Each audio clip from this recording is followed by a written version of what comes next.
escuchado las plegarias de nuestro querido maestro Ezequiel Atahualpa Gamonal. Cuando hablamos de él nos enseñó todo, nos enseñó lo que no sabíamos y nos despertó algo que nosotros desconocíamos.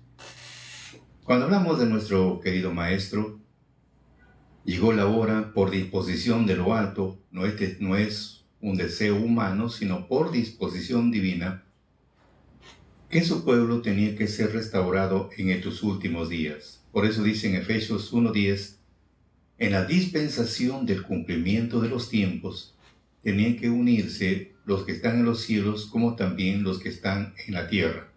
Entonces llega su tiempo de unificarse, de la unificación, y para que surja la unificación, Dios tiene que proceder, tiene que actuar mediante un instrumento que Él decreta. Ahora, como llegó ese tiempo de la unificación y también de la restauración de todas las cosas, porque todo fue una figura para el futuro, todo lo que aconteció en el Antiguo Testamento, Nuevo Testamento, es para el futuro, y en el futuro se tenía que dar cumplimiento, por eso dice, en el fin de los días. Empieza a darse el fiel cumplimiento de la unificación. Por eso 1 de octubre fue el toque del shofar por tres motivos. Uno es el año nuevo del pueblo judío, pues el calendario seglar, el calendario civil, que se dio inicio en septiembre y octubre, pero el 1 de octubre con la luna nueva fue el año nuevo judío. Pero ¿qué se festejaba? Aparte del año nuevo, era pues un recordárisis del pesar de sus ancestros que pasaron cuando Dios los probó en todo momento. Y cuando dejaron de hablar el nombre de los Baales, surge a partir de esa fecha. Tercero, viene a ser el tiempo tocando la trompeta del futuro, que va a venir la unificación. La unificación. Y para que venga la unificación, Dios tiene que tomar un instrumento. Esto viene a ser un ungido que Dios lo unge, lo nombra, lo elige, lo nombra y lo unge para que cumpla su deber como Dios él ha determinado. Entonces surge lo que es la unificación y la restauración. Se empieza a restaurar todas las cosas que fue antiguamente. Se restaura los ritos sagrados, primero se restaura las fiestas que Dios ha decretado, porque son fiestas de Dios. Toda reunión santa viene a ser porque es una fiesta de Dios, como dice Levítico 23, 1, 2 y 3.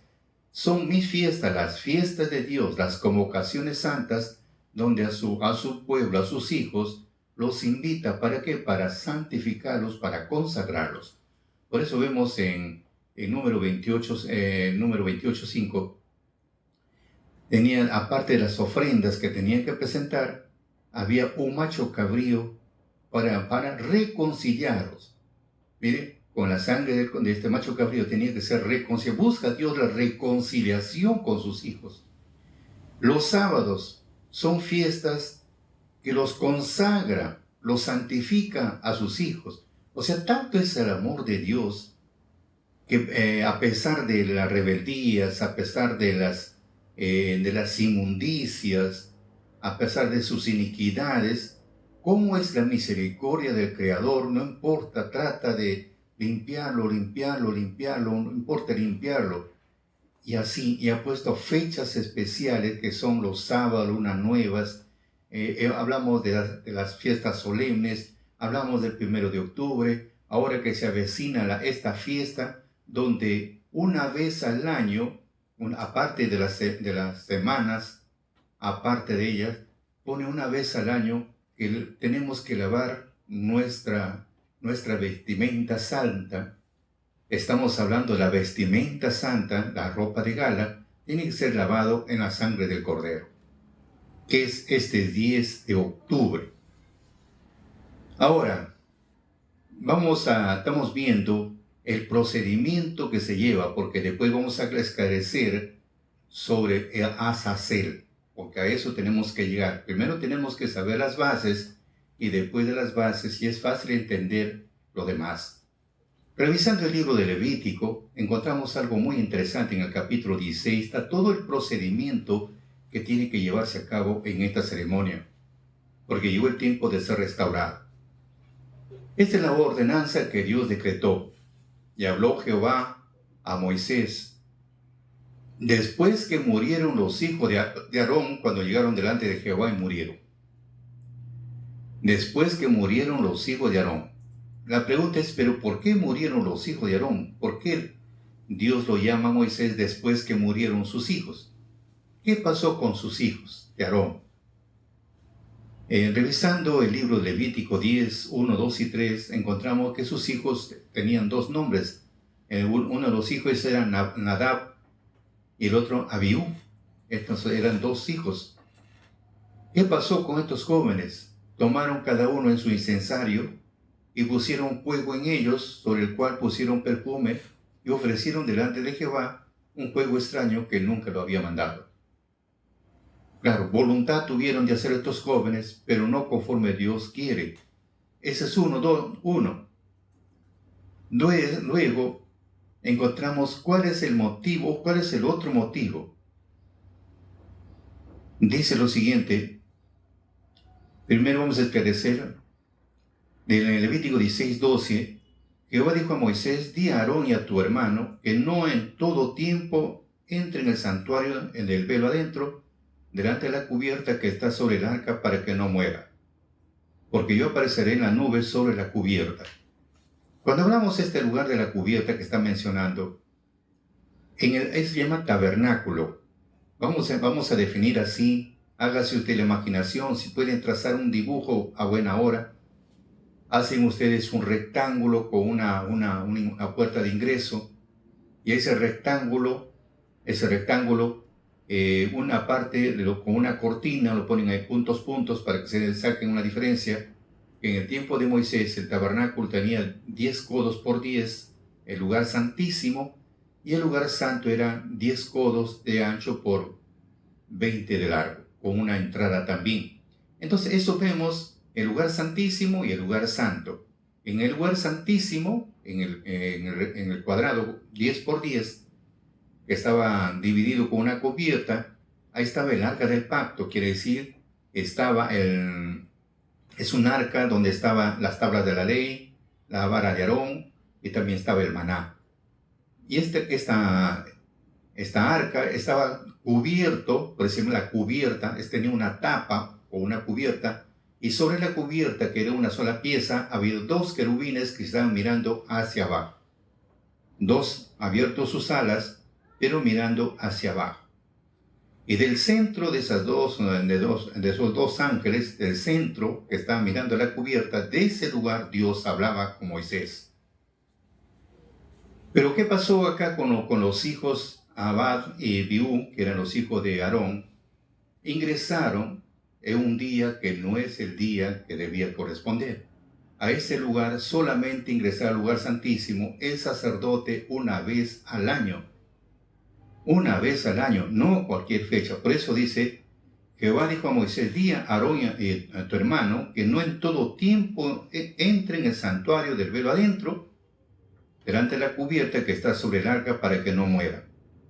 Porque yo apareceré en la nube sobre la cubierta. Entonces había una orden que no podía ingresar a ese lugar santísimo. El lugar santo sí, en el lugar santo tenía que ingresar una vez a la semana. Todos los sábados. ¿Para qué? Está en Ezequiel 46, 1. ¿Para qué? Para prender el incensario, para prender el candelabro y para cambiar los panes de la proposición que estaban en el lugar santo. Y en el lugar santísimo, que lo cubría una cubierta, o sea, una cortina, solamente ingresaba el sacerdote una vez al año. Por eso dice la Escritura, no en todo tiempo entrará en el santuario del velo adentro, delante de la cubierta que está sobre el arca, para que no muera. Pero encontramos algo muy interesante. Dice ahí en Levítico, en el capítulo 10, en el 3, entonces Moisés dijo a Aarón, esto es lo que habló Jehová. en mis allegados me santificaré. O sea que esos allegados quiere decir en quien Dios nombró para cumplir con ese ministerio, que entra al lugar santísimo. No puede entrar cualquiera. Y en presencia de todo el pueblo será santificado, glorificado. Entonces, delante del pueblo sería glorificado el nombre del Creador. Entonces, ahora sí está bien definido. ¿Por qué murieron los hijos de Aarón? Porque uno que presentó un perfume, un fuego extraño que nunca el Señor lo mandó, y otros que ingresaron sin ser autorizados a ese lugar santísimo, ingresaron que solamente entra el sumo sacerdote una vez al año. Cualquier otro día no puede ingresar, sino morirían. Y ellos murieron por eso. Entonces ya está definido. Por eso recomienda en Isaías 52:11, apartaos, salid de allí, no toquéis cosa inmunda, salid en medio de ella, limpiad lo que lleváis los vasos de Jehová. Entonces, los que llevan el vaso de Jehová tienen que ser limpiados. Ahora, teniendo ya este conocimiento, dice lo siguiente, que en este lugar santísimo una sola vez al año ingresaba el sacerdote, Hebreos 9:7, en el segundo solo el pontífice una vez en el año, o sea, en el segundo compartimiento, donde está el lugar donde estaba el arca del pacto, en el segundo solo el pontífice una vez en el año, no sin sangre, lo cual ofrece por sí mismo y por pecado, por ignorancia del pueblo. O sea, tenía que ingresar con sangre, no sin sangre, sino con sangre, para ofrecer por sí mismo y también por la ignorancia del pueblo, por ambos. Entonces, ahora, teniendo esos dos puntos, ahora sí vamos a entender. Ahora, hemos visto que en ese lugar tenía que presentar por sí mismo y por la ignorancia del pueblo, porque Dios, ese momento, se aparecía entre medio de las cubiertas. Por eso hemos visto anteriormente que no en todo tiempo entre en el santuario del velo adentro, delante de la cubierta está, sobre el arca para que no muera, porque yo apareceré en la nube sobre la cubierta. Entonces aparece el Señor, aparece.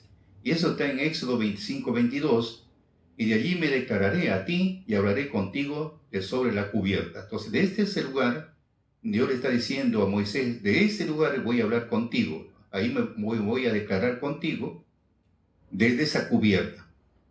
De entre los dos querubines que están sobre el arca del testimonio, todo lo que yo te mandaré para los hijos de Israel. Entonces ahí venía, Moisés ingresaba, de ese lugar Dios hablaba. Por eso hablamos del rey David, por eso ahora sí entendemos de ese lugar, en medio de esos dos querubines, Dios hablaba con Moisés, de ahí se manifestaba, conversaban con Moisés, se escuchaba su voz, pero ninguna figura se veía, pero de ese lugar emanaba la voz.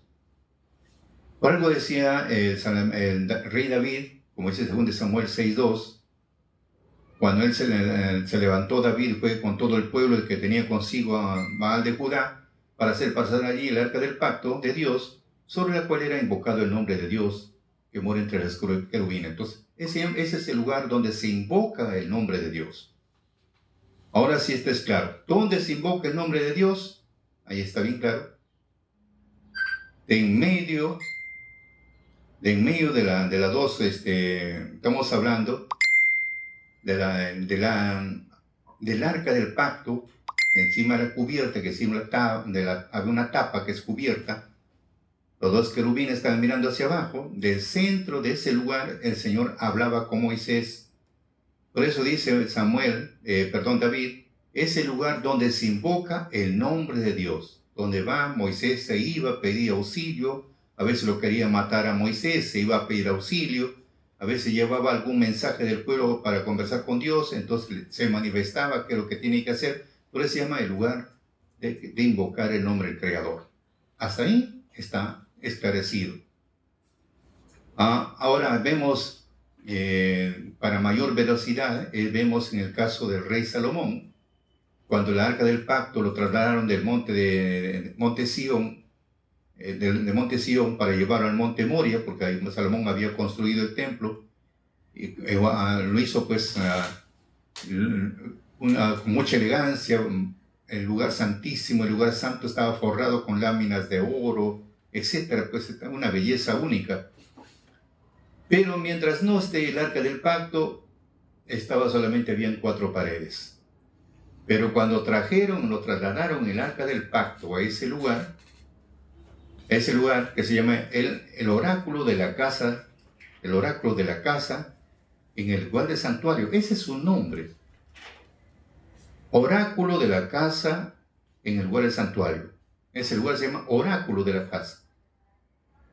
Por eso dijo el rey David, el lugar donde se invoca el nombre de Dios. Y el rey Salomón dice, el oráculo de la casa. Es el lugar donde se ora. Por eso, en el tiempo de nuestro maestro, a veces muchos hermanos se postraban delante de él, y él decía, levántese, vaya usted a postrarse delante de los mandamientos de Dios. Fíjese, vaya a postrarse delante de los mandamientos de Dios y pida. ¿Por qué? Porque es el oráculo y es el lugar donde se invoca el nombre de Dios. Todos esos puntos parecen sencillos, pero con mucha profundidad. Ahora sí me están entendiendo.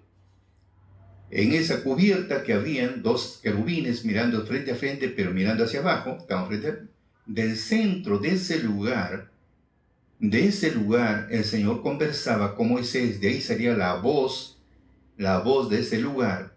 Conversaban con Moisés.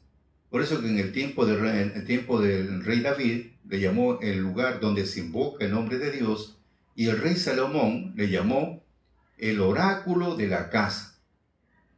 El oráculo, o sea, donde se ora, donde se ruega. Para muchos mis hermanos israelitas, yo sé que me están entendiendo.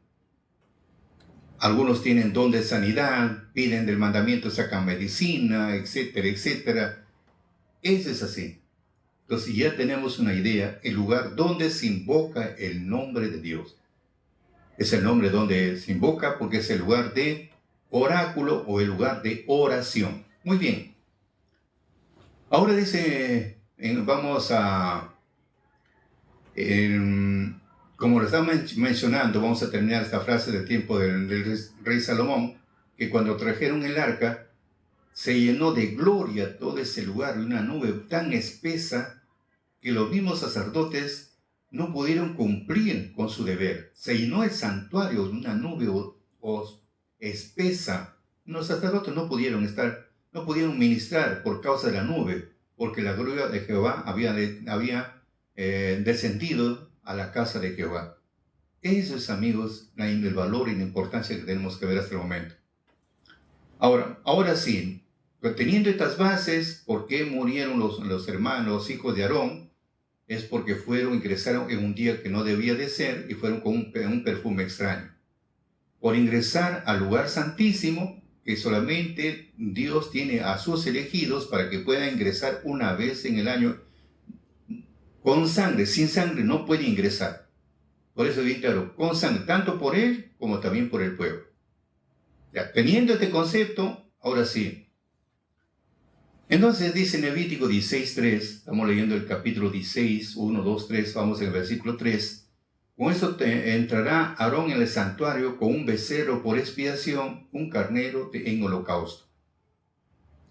Pero entrará vestido de túnica santa de lino, sobre su carne tiene que vestirse de pañetes de lino, ceñido con el cinto de lino, y con la mitra de lino se cubrirá con ello después de lavar su carne con agua, y se ha de vestir. El sacerdote no puede ingresar con ropa extranjera. Tiene que ingresar, como Dios le indicó, con túnica de lino. Primero tiene que haberse bañado.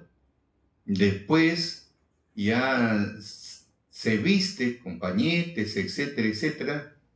Tiene que ser con su cinto, con su mitra. Tiene que ingresar a ese lugar una vez al año. ¿Qué cosa tiene que llevar? Es increíble. Para ingresar, tiene que ir con cinco animalitos. 5. Un becerro y un carnero por Aarón y su familia. Un becerro y un carnero para Aarón, para él y su familia. 2 machos cabríos y un carnero tiene que ingresar, que es de todo el pueblo o la hermandad. O sea, con 5 animalitos, 2 por él y su familia, porque es un becerro y un carnero, y por todos los demás, las demás tribus, va a entrar con 2 machos de cabríos y un carnero. Total 5, con 5 animales tiene que ingresar. Por eso dice la Escritura en 16:5, y la congregación de los hijos de Israel tomará 2 machos de cabrío, uno para expiación y un carnero para holocausto. En el caso de sacerdotes, en el becerro, con la sangre del becerro tenía que ser expiado él y toda su familia. O sea, estamos hablando de los sacerdotes, los levitas, todos ellos y su familia, con el becerro, y el carnero es para holocausto. En cambio, el pueblo tiene que ingresar con 2 machos cabríos, porque allí tiene que echar la suerte, con 2 machos cabríos, uno para ser expiados, otro para llevar al desierto, para Azazel, y un carnero para holocausto, con 5 animalitos. Por eso dice acá la Escritura, y de la congregación de los hijos de Israel tomará 2 machos de cabrío, uno para expiación y un carnero para holocausto. Ahora vamos a ver el procedimiento de todo esto. Hará llegar, estamos hablando del versículo 6, hará llegar Aarón el becerro de la expiación que es suyo, hará la reconciliación por sí, por su casa. Entonces, para reconciliar, por eso estamos hablando que Dios quiere reconciliarse con sus hijos. A veces los hijos somos bien tercos, no quiero. Pero Él quiere reconciliarse, y para ser reconciliado tiene que ser con sangre. Si no hay sangre, por eso dice en Hebreos, sin derramamiento de sangre no hay remisión. Tiene que haber derramamiento de sangre sí o sí. Eso es dado para estos días. Luego dice, segundo, estamos hablando en el 7, o sea, 16:7, tomará los machos cabríos y lo presentará delante de Jehová. Lo tiene que presentar. Por eso dije, entra con 5 animalitos. Un becerro, un carnero, por él y toda su familia. Luego, 2 machos cabríos y un carnero, es por toda la hermandad, todo el pueblo. Ahora, tomará los 2 machos cabríos y lo presentará delante de Jehová a la puerta del tabernáculo del testimonio. 3, y echará suerte a Aarón sobre los 2 machos de cabrío. La una suerte será para Jehová y la otra suerte será para Azazel. Echará suerte. Acá no tienes que adivinar, no vas a decir, Señor, ¿cuál de los dos te gusta? ¿Cuál de los dos te agrada? ¿Recibes conocimiento o no recibes conocimiento? La Escritura no te dice eso. La Escritura te dice, tienes que echar suerte. ¿Qué es echar suerte? Bueno, antiguamente, para echar suerte, existía, el sacerdote se ponían, había el pectoral, donde había pues 12 piedras, y a la altura casi de los hombros, a cada lado había una piedra. Una piedra, ¿no? Viene a ser el Urim y el Tumim. Entonces, ¿qué hacía el Urim y el Tumim? Sacaban las 2 piedritas y entraban un sorteo. Uno, digamos, era para un macho cabrío y el otro para el otro. Entonces, ¿cuál de los dos, digamos, se volteaba, mostraba una figura? Entonces, es lo que salía designado en la suerte, ese era el ganador o el perdedor. Así como una moneda, pues así como tiene usted una moneda, cara o sello, así parecido. Por eso la Escritura te dice, tiene que echar suerte, no te dice otra cosa. Echará suerte Aarón sobre los 2 machos de cabrío. La una suerte caerá para Jehová y la otra suerte para Azazel. O sea que el Señor no te está pidiendo otra cosa, sino que le consultes, sino simplemente sortea. El que fue designado para Dios, el que no, el otro para el otro. Así es la figura. Luego dice en el versículo 9, y hará llegar a Aarón el macho cabrío, al cual cayere la suerte para Jehová, y ofrecerlo en expiación. Entonces, el animalito lo tiene que presentar para expiación. Según dicen los sabios, acá viene la pregunta, dicen los sabios, ¿por qué Dios ordenó que el macho cabrío sea cortado su cuello en presencia de todos, de todo el pueblo, en presencia? Hemos visto que para que haya remisión, o sea, el perdón de los pecados, tiene que haber derramamiento de sangre. Sin remisión, sin remisión sin derramamiento de sangre no hay remisión, no hay perdón. Pero la pregunta es ¿por qué? ¿Cuál es el motivo que en todos se presente el animalito, en presencia de todos? Si el pecador no es el animalito, el pecador somos nosotros. Comentan los sabios, es para que todos se den cuenta que un inocente tiene que pagar las deudas nuestras. Se llama a una reflexión para meditar de que tenemos que mejorar nuestra conducta cada día. Con ese fin, para pensar, no es otra cosa. Luego dice en el 10, mas el macho cabrío sobre el cual cayere la suerte para Azazel, lo presentará vivo delante de Jehová para hacer la reconciliación sobre él, para enviarlo a Azazel al desierto. El día de mañana estaremos esclareciendo quién es Azazel, como dice, para enviarlo al desierto. ¿Quién es? ¿Por qué al desierto? Y la Escritura te dice que tú no puedes sacrificar a los demonios. Pues, ¿quién es? ¿Y por qué decretó Dios? Eso mañana estaremos esclareciendo. Luego dice en el 11, después del sorteo, una vez que fueron sorteados los animalitos, los dos machos cabríos, fueron, si es posible, tiene que ser, si es posible, un 90%, 80% parecidos, y si fueran gemelos, mucho mejor. Tienen que ser parecidos, casi el mismo tamaño, el color, etc. Entonces, luego del sorteo que ya se realizó, hará llegar a Aarón el becerro que era suyo para expiación, y hará la reconciliación por sí y por su casa, y degollará en expiación el becerro que es suyo. Después que ha designado quién va al desierto y quién va para la expiación, entonces luego enseguida el sacerdote tiene que coger el becerro que fue para él y toda su familia, lo degüella el animalito. Y después que lo ha degollado, ha recogido la sangre, lo tienen pues la sangre viva, lo tienen en tazones. Después que ha degollado el becerro, el otro paso es que el sacerdote tiene que ir con el incensario lleno de brasas de fuego del altar, o sea, tiene que ser brasas del altar.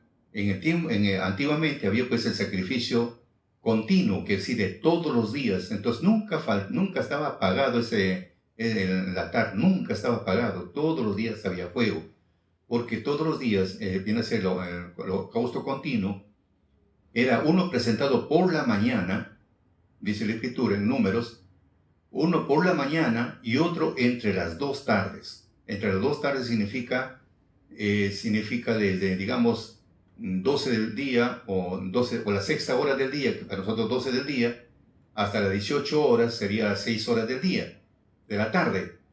Entre las 2 tardes, quiere decir 12 y 1 minuto, hasta las 18 horas, esos son los extremos, la mitad vendría a ser 3. Mejor dicho, a las 3 de la tarde tendría que representarse el otro. Ahora, luego dice, una vez que ha tomado las brasas, o sea, el incensario lleno de brasas de fuego del altar delante de Jehová, con sus puños llenos de perfume aromático, molido, meterá lo del velo adentro, o sea, se llena de nudo, o sea, humo, lo meterá de velo adentro. Lo ingresa para el lugar santísimo, donde está el arca del pacto.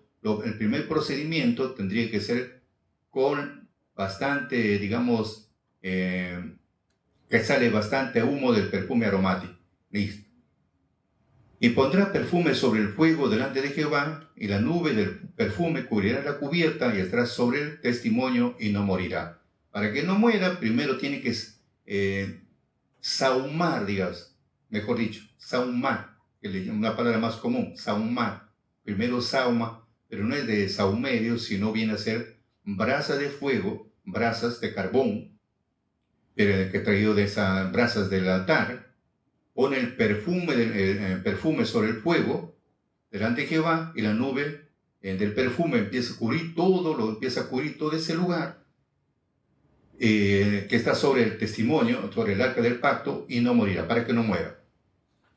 Después que ha realizado todo ese requisito, que haya habido, ha sahumado todo ese lugar, o digamos, ha perfumado todo ese lugar ha perfumado con el perfume eh, de incienso, ha perfumado todo ese lugar. Después regresa, toma luego la sangre del becerro y empieza a rociar con su dedo hacia la cubierta al lado oriental. Esto falta entender para muchos, nos falta mucho entender. Por ejemplo, tengo acá los mandamientos. El lugar santísimo vendría a ser de la cortina hacia atrás. Se ha reducido. Antes era pues 10 por 10 en tiempo de rey Salomón.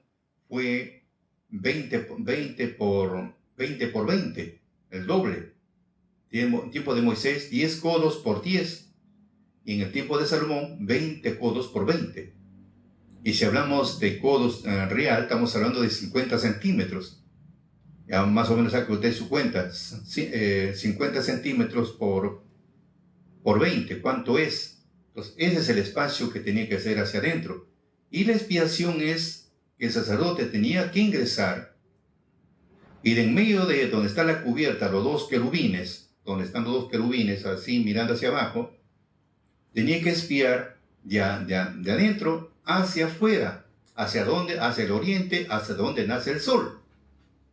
Fíjese, pequeños detalles, pero con mucha profundidad de conocimiento. Entonces, acá como no tenemos espacio, imagine todo al frente, cosa que tiene que modificarse muchas cosas. El sacerdote tiene que ingresar por la parte posterior y de allá espiar por la cubierta, por la parte del centro, a donde nace el sol. Eso es lo que dice la escritura acá. A donde nace el sol. Pero acá lo hacemos para este lado, como no hay espacio a este lado, cosa que más adelante, mediante el conocimiento, se tiene que poner en práctica. Luego dice la escritura, hacia la cubierta esparcerá 7 veces de aquella sangre con su dedo. Después de espiar la sangre sobre la cubierta 7 veces, a donde nace el sol, luego regresa y lo degüella al macho cabrío, que fue designado para la expiación de toda la hermandad, de todo el pueblo. Lo degollará al macho cabrío en expiación, que era del pueblo, y meterá la sangre de él en el velo adentro. Otra vez ingresa con su sangre del animalito ya en un recipiente, ingresa de velo adentro, y hará su sangre como hizo la sangre del becerro, parecido, y esparcirá sobre la cubierta y delante de la cubierta. Miren cómo, cosas que tenemos que entender. Acá tenemos que entender. El sacerdote con la sangre del becerro ingresa, tiene que ser espiar a donde nace el sol, hacia el oriente. Y con la sangre del macho cabrío ya no es a donde nace el sol, sino de frente a donde se oculta el sol. Cosa que el arca del pacto, purificado por ambos lados. Uno de frente a donde nace el sol y el otro a donde se oculta el sol. Miren, pequeños detalles. Por eso vuelvo a repetir, dice acá. Bueno, mejor vamos a leerlo de nuevo. Estamos hablando de 16:14. 16:14. Lean ustedes en sus Biblias. 16:14 y 15. Vamos a leer. 14 dice: tomará luego la sangre del becerro, rociará con su dedo hacia la cubierta al lado oriental. ¿Ve? Rociará con su dedo hacia la cubierta al lado oriental, o sea, donde nace el sol. Hacia la cubierta esparcirá 7 veces de aquella sangre con su dedo. Después de espiar, degollará al macho cabrío en expiación que era del pueblo, meterá la sangre de él en el velo adentro, hacia el lugar santísimo que estamos mencionando, y hará de su sangre como lo hizo de la sangre del becerro, y esparcirá sobre la cubierta, igualito 7 veces, pero delante de la cubierta ahora. El otro fue a donde nace el sol, y ese a donde delante de la cubierta, a donde se oculta el sol, porque los mandamientos están mirando a donde nace el sol.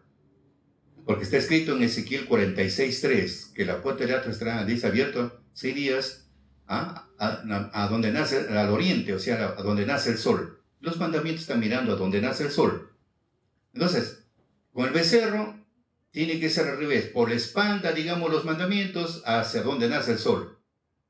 Y cambio, con el macho cabrío es que se pone delante, o sea, mejor dicho, a donde se oculta el sol. O sea, por ambos lados tiene que ser espiado, protegido. Admirable, pero ahí está la escritura. Luego dice en el 16, limpiará el santuario de las inmundicias de los hijos de Israel, sus rebeliones y todos sus pecados. De la misma manera también el tabernáculo del testimonio, el cual reside entre ellos en medio de sus inmundicias. Enseguida limpiará el santuario. Cuando hablamos, amigos, del santuario, el santuario consta de tres, hablamos, porque el lugar donde está es el tabernáculo, el lugar santísimo, y el lugar santo, donde está, me estaba mencionando que es en el incensario, el candelabro, los panes de la proposición. Antes era pequeñito, ahora pues el lugar santísimo se ha reducido y el lugar santo se ha extendido, porque ahí tenemos ahora las bancas, todo donde están los hermanos. Al estar la entrada del templo, más claro, es el lugar santo. Entonces de ahí se tiene que limpiar las inmundicias del santuario o del tabernáculo. Tiene que limpiar las inmundicias. Entonces el sacerdote tiene que espiar ahí. La entrada del templo tiene que espiar 7 veces, tiene que espiar 7 veces para limpiar las inmundicias de los hijos de Israel. Por eso dice, limpiará el santuario. Está hablando el santuario primero. De las inmundicias de los hijos de Israel, de sus rebeliones y de todos sus pecados. Cuando hablamos de las inmundicias de los hijos de Israel, vamos a entender, no es que estén sucios, uno va sin bañarse, no. Cuando hablamos en la parte espiritual de las inmundicias, no estamos hablando del cuerpo sudoroso, del cuerpo sucio, de la ropa sucia, de eso no estamos hablando. Porque si hablamos de la ropa sucia, dice en Zacarías, es el pecado. Cuando hablamos de las inmundicias, estamos hablando de la ausencia de pureza, la ausencia de santidad espiritual. De esa ausencia estamos hablando. Como una aclaración para que puedan ustedes ver la inmundicia, porque es necesario saber. Dice que limpiará las inmundicias de los hijos de Israel. ¿Qué es la inmundicia? Como dije acá. Estamos hablando de la ausencia de pureza y santidad espiritual. Esa es la ausencia de pureza y santidad espiritual. Ausencia. ¿Por qué Pablo dice en Romanos 1:24? Vamos a esclarecer esa parte. Por lo cual también Dios los entregó a inmundicia, o sea, Dios mismo entregó a la inmundicia, en la concupiscencia de sus corazones, de suerte que contaminaron sus cuerpos entre sí mismos. Vuelvo a repetir, por lo cual también Dios los entregó a inmundicia, en la concupiscencia de sus corazones, de suerte que contaminaron sus cuerpos entre sí mismos.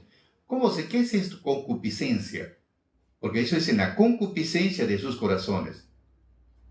La concupiscencia viene a ser el deseo desmedido de las cosas materiales, de las cosas terrenales, en especial el deseo sexual desordenado. Esa es la concupiscencia. El deseo de tener bienes materiales, buscar la riqueza, y el deseo también del sexo desordenado. Esa es concupiscencia. Por eso dicen 1, 26, 27, 28 de Romanos, por eso Dios los entregó a efectos vergonzosos. ¿Cuáles son esos efectos vergonzosos? Estamos hablando de la concupiscencia, ese deseo desmedido de las cosas materiales y ese deseo desordenado del acto sexual. Por eso Dios los entregó a efectos vergonzosos. ¿En qué sentido? Pues aún sus mujeres mudaron natural uso en el uso que es contra la naturaleza. En otras palabras, como dice acá, las mujeres mudaron natural uso en el uso que es contra naturaleza, que sí, contra natura. Eso es lo que está mencionando acá. En el mismo modo también los hombres, que estamos hablando del homosexualismo, del lesbianismo. Del mismo modo también los hombres, dejando el natural uso natural de las mujeres, se encendieron en sus concupiscencias, o sea, ese sexo desordenado, los unos con los otros, cometiendo cosas abominables, que es contra la moral y la ética. Esto se llama nefanda, se llama esa palabra. Hombres recibiendo de sí mismos la recompensa que convino en su extravío. Y como ellos no les pareció tener a Dios en su noticia, Dios los entregó a una mente depravada, estamos hablando ahí, deseo sexual desordenado, o las cosas materiales, una mente depravada, para hacer lo que no conviene. Ahora, si está bien esclarecido, es una concupiscencia. Entonces, para limpiar, como dice, que de nuestras inmundicias, para limpiar de nuestras concupiscencias, de ese deseo de sexual desordenado, de eso está mencionando, eso es. Entonces, cuando hablamos también, dice, de nuestras iniquidades, cuando hablamos de la iniquidad, ¿qué es la iniquidad? Estamos hablando de la inmundicia, y hemos aclarado la ausencia de pureza y santidad espiritual. De eso estamos hablando. O sea, cegados en la concupiscencia, o sea, ese deseo sexual desordenado. O sea, algo abominable en contra de la moral y la ética. ¿Qué es entonces la iniquidad? Por eso dice, para nuestras inmundicias, de nuestra iniquidad, de nuestras rebeliones. Cuando hablamos de la iniquidad, es la raíz invisible donde surge el mal en nosotros. Es el mal pensamiento.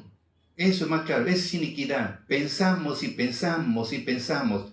Como dice en Génesis 6:5, el hombre su pensamiento solamente es malo. Estamos a la ofensiva y defensiva. Siempre nos adelantamos a los hechos, siempre pensando mal.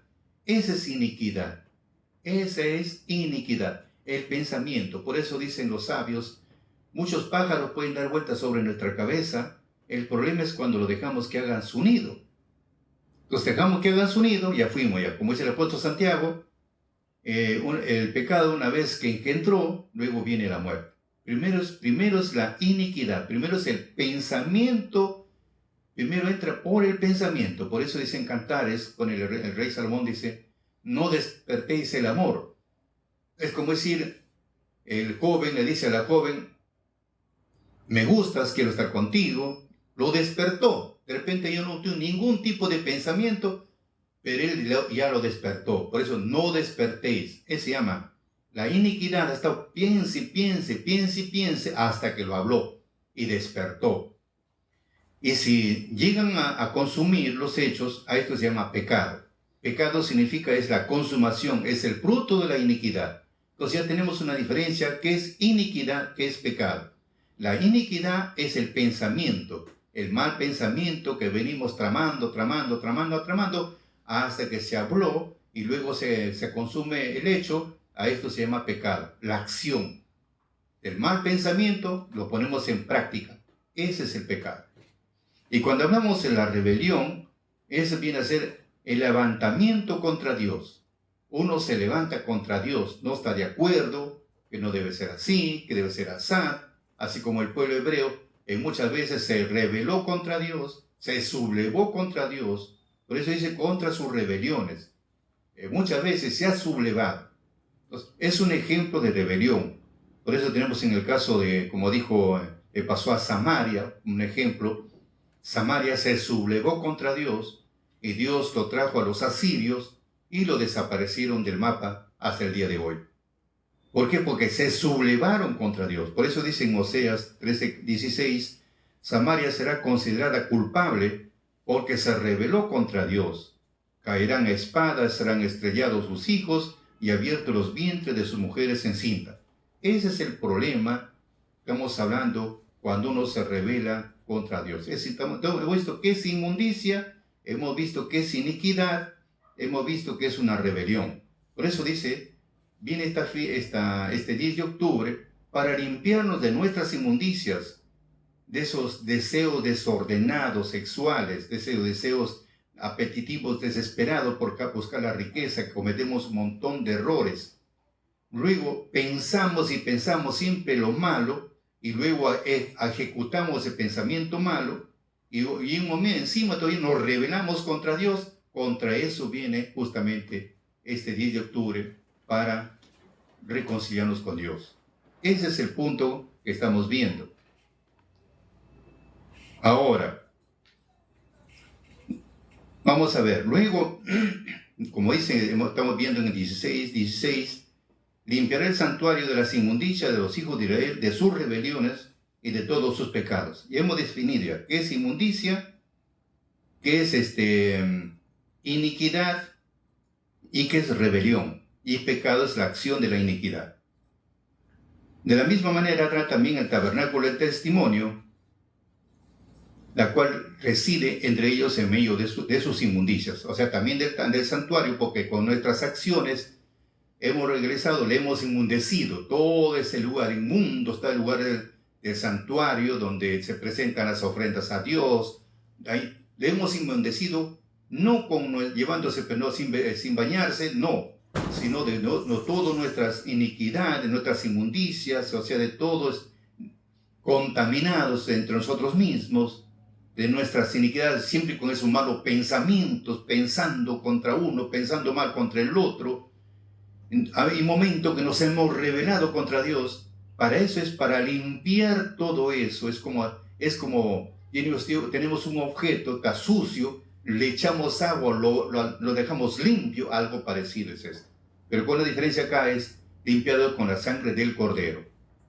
Con la sangre del Cordero, eso dice la Escritura, se lava con las inmundicias, con la sangre del Cordero. Ese es lavar. Ahora estamos entendiendo que seremos lavados, nuestra ropa santa con que hemos sido vestidos, con esa ropa de gala que le hemos ensuciado todo un año, a veces algunos sábados ni siquiera hemos asistido para que Dios nos santifique, a veces ni siquiera hemos asistido a algunas fiestas para que Dios nos consagre. Entonces llega un día donde nos va a consagrar. Por eso es el generalizado de un año. Con ese concepto, amigo, yo sé que ustedes van a pensar cómo tienen que ir. Luego dice el 17, y ningún hombre estará en el tabernáculo cuando él entrare a hacer la reconciliación en el santuario, hasta que él salga, hasta que ha hecho la reconciliación por sí, por su casa y por toda la congregación de Israel. Después que ha realizado toda esta ceremonia, este trabajo, saldrá al altar y estará delante de Jehová, lo expiará al altar, y tomará la sangre del becerro, la sangre del macho cabrío, y pondrá sobre los cuernos del altar alrededor. O sea, el altar tiene 4 cuernos, que según la Escritura menciona, si es de piedra, pura piedra. Y así, si es de metal, tiene que ser de metal también. No puede ser de 2 tipos de metal, 2 tipos de madera o metal, no. Bien de madera, o bien de metal, o bien de piedra, o bien de tierra. Pero sí, Dios pone así. Ahora, luego dice, y saldrá al altar y estará delante de Jehová, lo expiará y tomará la sangre del becerro y la del macho cabrío, y pondrá sobre los cuernos del altar alrededor.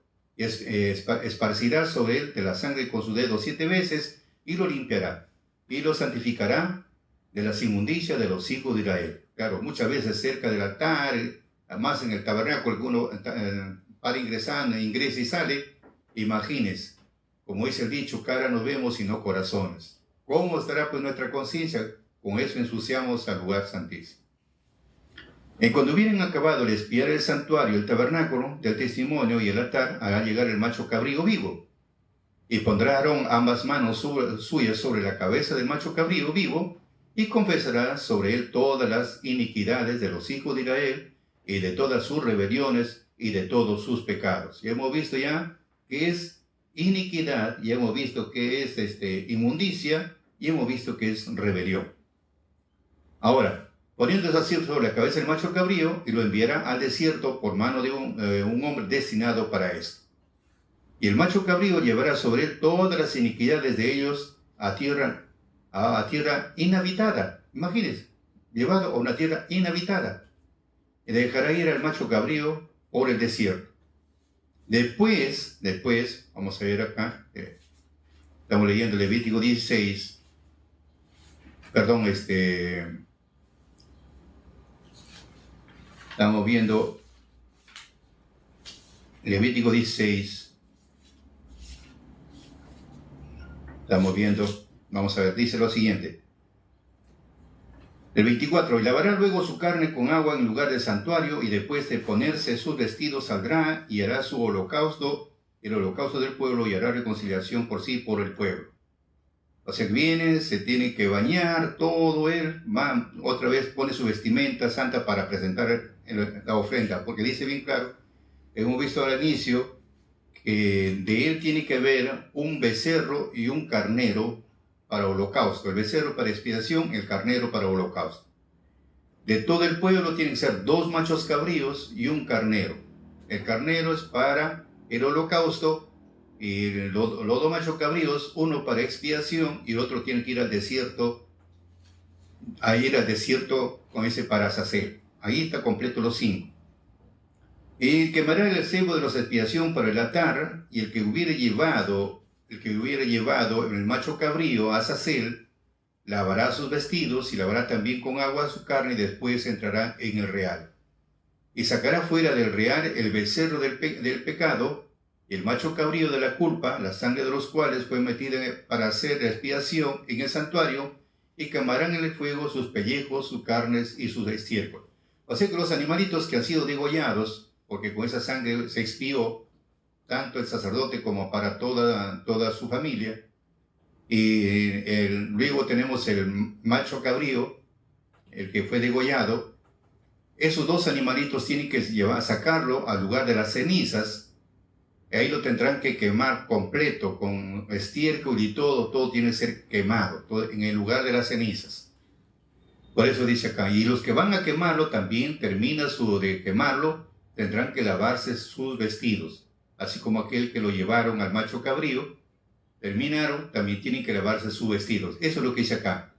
Y el que los quemare lavará sus vestidos y lavará también su carne con agua y después entrará en el real. O sea, tiene que bañarse y lavar también su vestimenta. Esto tendréis por estatuto perpetuo en el mes séptimo, a los 10 de este mes, abrigaréis vuestras almas. O sea, ese día tiene que haber ayuno perpetuo. Es el ayuno, todo el mundo tiene que estar en ayuno. Así que los que van a subir tienen esa oportunidad, porque el próximo año no sabemos si estamos presentes o no, pero si estamos presentes en esta oportunidad, no debemos desaprovecharlo, porque hemos visto que es un día donde Dios va a buscar que limpiarnos de todas nuestras inmundicias, de todas nuestras iniquidades, de nuestras rebeliones. No va a limpiar una vez al año. De repente mucho no hemos pasado fiesta, este 10 tenemos que subir. De repente muchos no hemos ido a una luna nueva, esto tenemos que ir. Por eso viene a ser una vez al año, donde nuestra vestimenta de gala tiene que ser lavada en la sangre del Cordero.